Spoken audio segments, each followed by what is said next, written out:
આજે આપણે બનાવીશું ઇન્સ્ટન્ટ મસાલા સાથે ખાટી કેરીનું ઇન્સ્ટન્ટ અથાણું। તો ફ્રેન્ડ્સ, આ અથાણું બનાવી અને તમે મહિના સુધી ફ્રીજમાં સ્ટોર કરી શકો છો। બિલકુલ ખરાબ નથી થતું અને બનવાનો સમય માત્ર 10 મિનિટ। તો વિડીયો બિલકુલ સ્કીપ કર્યા વગર જોજો। વિડીયો પસંદ આવે તો વિડીયોને લાઇક, શેર અને સબસ્ક્રાઈબ કરી પાસે રહેલું બેલ પ્રેસ કરો, જેથી આવનારા નવા વિડીયો સૌથી પહેલાં આપને મળે।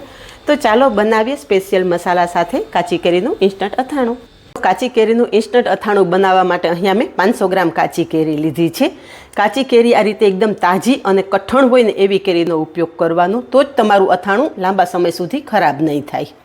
તો પહેલાં આપણે કેરી સમારી લેશું। કેરીનો પાછળનો ભાગ કાઢી અને આ રીતે 2 ભાગ કરશું। તો અહીંયા તમે જુઓ કે એકદમ સફેદ દૂધ જેવી કેરી છે। મેં અત્યારે કેસર કેરીનો ઉપયોગ કરેલો છે, પણ તમે તમારે ત્યાં મળે એ કેરીનો ઉપયોગ કરી અને અથાણું બનાવી શકો છો। કેરીના 2 ભાગ કરી અને આપણે આ રીતે મીડિયમ સાઇઝના ટુકડા કરી લેશું।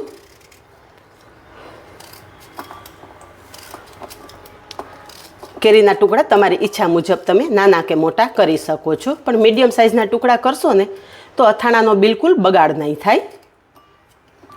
તો આ રીતે આપણે બધી કેરી સમારી લેશું। બધી કેરી સમારી લીધી છે, તો સમારેલી કેરી સાઈડ પર રાખી દેશું અને અથાણા માટેનો સ્પેશિયલ મસાલો તૈયાર કરશું। તો અહીંયા એક મિક્સર જાર લીધો છે। ઘણા લોકો એકદમ આખા કુરિયાનો મસાલો કરતા હોય છે, પણ કુરિયા થોડા પીસીને મસાલો કરશો ને તો મસાલો કેરી સાથે એકદમ ચોટેલો રહેશે અને અથાણું વધારે સ્વાદિષ્ટ બનશે। તો અહીંયા 500 ગ્રામ કેરી સાથે ઘરમાં રહેલી ચમચીના માપ પ્રમાણે કહું ને તો 4 ચમચી રાઈના કુરિયા લીધા છે। એની સાથે 1 ચમચી મેથીના કુરિયા લીધા છે અને 1 ચમચી ધાણાના કુરિયા લીધા છે। ખાટા અથાણામાં જો તમને ધાણાના કુરિયાનો સ્વાદ પસંદ ના હોય તો નહીં ઉમેરવાના, પણ થોડા ધાણાના કુરિયા ઉમેરશો ને તો અથાણું વધારે સ્વાદિષ્ટ બનશે।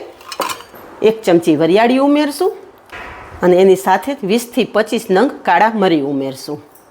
બધું જ રફલી પીસી લેશું। તો અહીંયા મસાલો પીસી લીધો છે।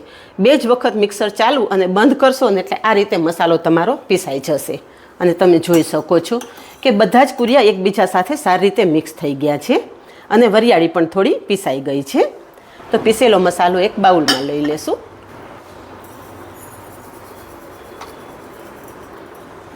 અને મસાલા સાથે જ આપણે હળદર ઉમેરી દઈશું।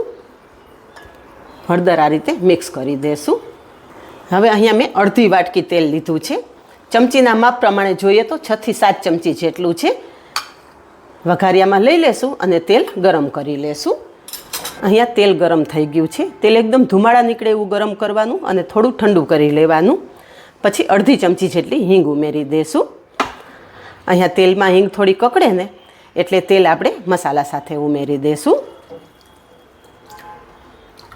અને મસાલો સરસ મિક્સ કરી લઈશું। અહીંયા તેલ અને મસાલો સારી રીતે મિક્સ થઈ ગયો છે। હવે 3 ચમચી કશ્મીરી મરચું ઉમેરશું। તમારે અથાણું તીખું જોતું હોય તો તમે રેગ્યુલર મરચું પણ થોડું ઉમેરી શકો છો।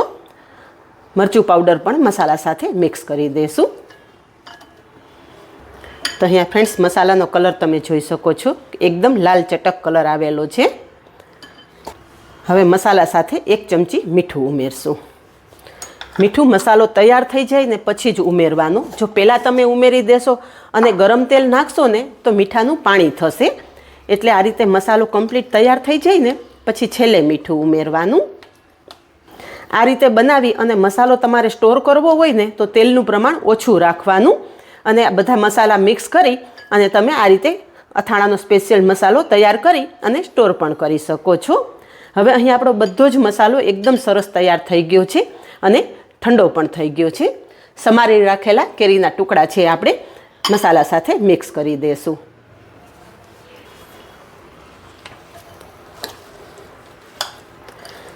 આ રીતે બનાવેલું અથાણું તમે 1 મહિના સુધી એન્જોય કરી શકો છો। બિલકુલ ખરાબ નહીં થાય, પણ ફ્રીજમાં રાખવાનું, કારણ કે આ કેરી વધારે કાચી હોય છે, અંદરની ગોઠલી પાકેલી નથી હોતી ને, એટલે લાંબા સમય સુધી તમારે અથાણું રાખવું હોય ને તો જ્યારે ઉપયોગમાં લઈ લો એ પછી અથાણાને ફ્રીજમાં રાખી દેવાનું, એટલે 1 મહિના સુધી તમારું અથાણું આવો નાવો કલર અને સ્વાદ સાથે જળવાઈ રહેશે। તો અહીંયા કેરી સાથે મસાલો એકદમ સરસ મિક્સ થઈ ગયો છે અને આ ઇન્સ્ટન્ટ અથાણું છે। અત્યારે બનાવીને તમે અત્યારે ખાઈ શકો છો। બીજા અથાણાની જેમ અથાણાને સેટ કરવા માટે તમારે 2-3 દિવસનો સમય નથી જોતો, એ પણ ફાયદો છે. તો અહીંયા તમે જુઓ કે બધો જ મસાલો મિક્સ થતાં આપણું પરફેક્ટ ખાટું અથાણું તૈયાર થઈ ગયું છે. તૈયાર છે ભોજનનો સ્વાદ બમણો કરી દેવું ખાટી કેરીનું ઇન્સ્ટન્ટ અથાણું. આ જ રીતે બનાવો અને કમેન્ટમાં જણાવો કે ચટપટા મસાલા સાથે બનેલા ખાટી કેરીના અથાણાની રેસીપી કેવી લાગી. આજે બસ આટલું જ. મળીએ નેક્સ્ટ વિડીયોમાં. ત્યાં સુધી બાય. Thank you.